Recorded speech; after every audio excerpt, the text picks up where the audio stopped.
안녕하세요. 홈스윗의 홍팀장입니다. 독립을 준비하는 청년들을 위해서 가장 먼저 추천할 수 있는 행복주택에 대해서 오늘은 장단점을 한번 이야기를 해보려고 합니다. 자, 행복주택이라고 하면 임대주택 중에 한 종류인데요. 이 임대주택에 대해서 가장 많이 생각하는 걱정들이 있죠. 부모님이 집이 있고 부모님이 소득이 좀 있으신데 내가 지원할 수 있을까? 들어갈 수 있는 건가? 이런 걱정 많이 하시죠? 행복주택은 근데 청년, 그러니까 만 19에서 39세라면 이런 걱정을 안 하셔도 되는 것이 특징입니다. 부모님하고 살던 사람도 쓸 수 있는 것이 행복주택인데요. 부모님이 집이 있고 소득이 있고 막 테슬라도 가지고 있고 스타링크도 갖고 있고 이래도 지원하실 수 있습니다.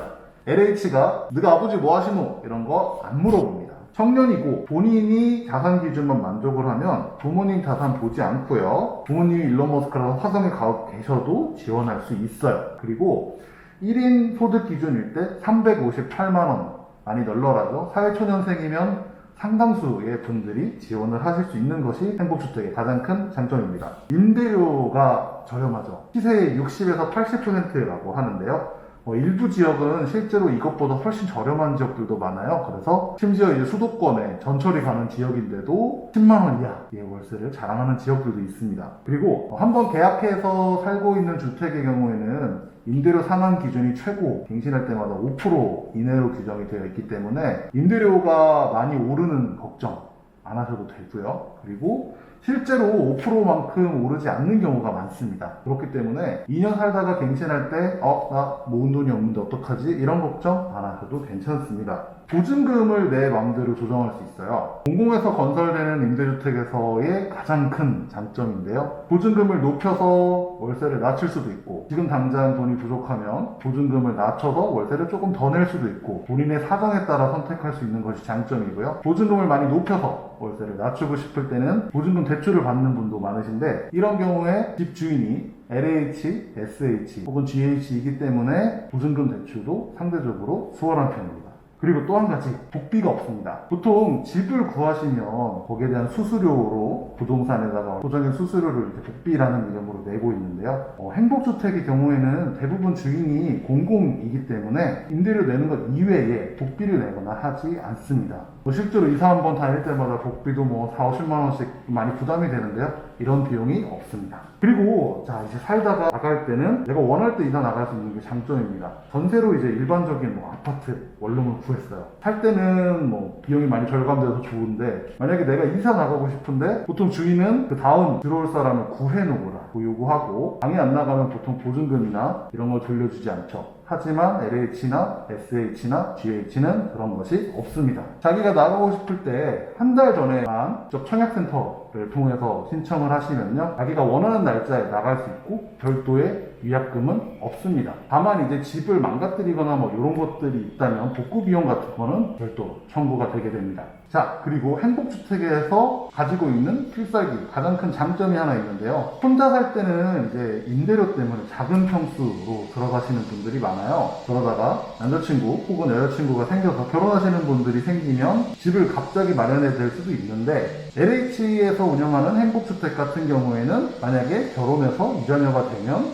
같은 단지에서 가장 큰 타입으로 대기자로 들어갈 수 있습니다. 별도로 다시 지원을 하지 않아도 신청만 하면 가장 예비자는 뒷번호로 가기 때문에 같은 단지 내에서 큰 평형으로 옮길 수 있습니다. 행복주택만이 갖고 있는 엄청난 장점이죠. 그리고 추가적으로 임대료도 카드로 낼 수 있어요. 보통은 매달 이제 주인 계좌 송금을 해야 되기 때문에 상당히 귀찮고 또 깜빡하면은 위약금을 물거나 이럴 수도 있는데 이런 것들 별도로 없이 카드로 할 수도 있고 자동이체로 할 수도 있습니다. 그래서 카드 이제 실적을 쌓아야 되는 사람들은 자동으로 임대료만 결제를 해놔도 카드 실적도 쌓을 수 있습니다. 자, 그리고 지난 편에서 우리가 설명을 했던 무주택 세대 구성원이 있죠. 행복주택에 들어가게 돼서 전입신고를 하고 별도의 세대주로 등록을 하게 되면 무주택 세대 구성원이 되게 됩니다. 이런 경우는 이때부터 일반적인 공공임대주택, 일반적인 공공분양에 지원할 수 있는 무주택 세대 구성원 자격을 가지게 됩니다. 몇 가지 단점도 있는데요. 첫 번째 단점은 이제 거주 기간이 6년으로 짧다. 하지만 이사 갈 수 있다. 차량 가액 제한이 있다. 3,496만 원이죠, 올해는. 여느 임대주택이 그렇다시피 내가 원한다고 바로 내일 이사 갈 수 있는 것은 아니에요. 지원 절차를 통해서 자격 검증을 하고 들어가야 되기 때문에 빠르면 한 2, 3개월, 예비자로 되면은 조금 더 많은 대기 기간이 필요할 수도 있어요. 그렇기 때문에 공공임대주택을 들어가고자 하는 분들은 몇 개월 정도 미리 텀을 두고 미리 준비하시는 것을 항상 추천드립니다.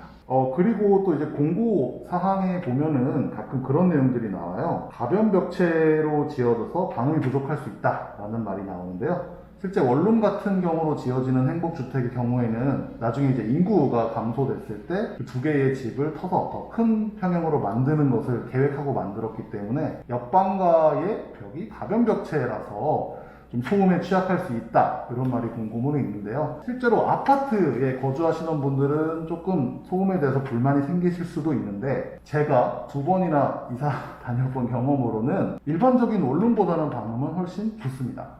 하지만 좀 제대로 지어진 아파트보다는 이제 옆 호실과의 방음이 조금 떨어질 수는 있더라고요. 오늘은 행복주택의 장점, 단점을 포함해서 간단한 소개를 해드렸는데요. 다음 편에는 행복주택 공고문을 한번 보면서 어떻게 준비해야 내가 지원을 할 수 있는지, 어떤 전형으로 지원하는 것이 유리한지, 다른 지원을 할 때 주의해야 되는 사항이 있는지, 또 공고문상의 특이한 점, 또 알아둬야 될 점이 있는지를 한번 알아보도록 하겠습니다. 인스타그램, 네이버 블로그에 항상 저희가 공공임대주택 관련된 정보들을 올리고 있으니까 한번 읽어보시고요. 궁금한 점은 언제든지 댓글 남겨주시면 저희가 답변 드리겠습니다.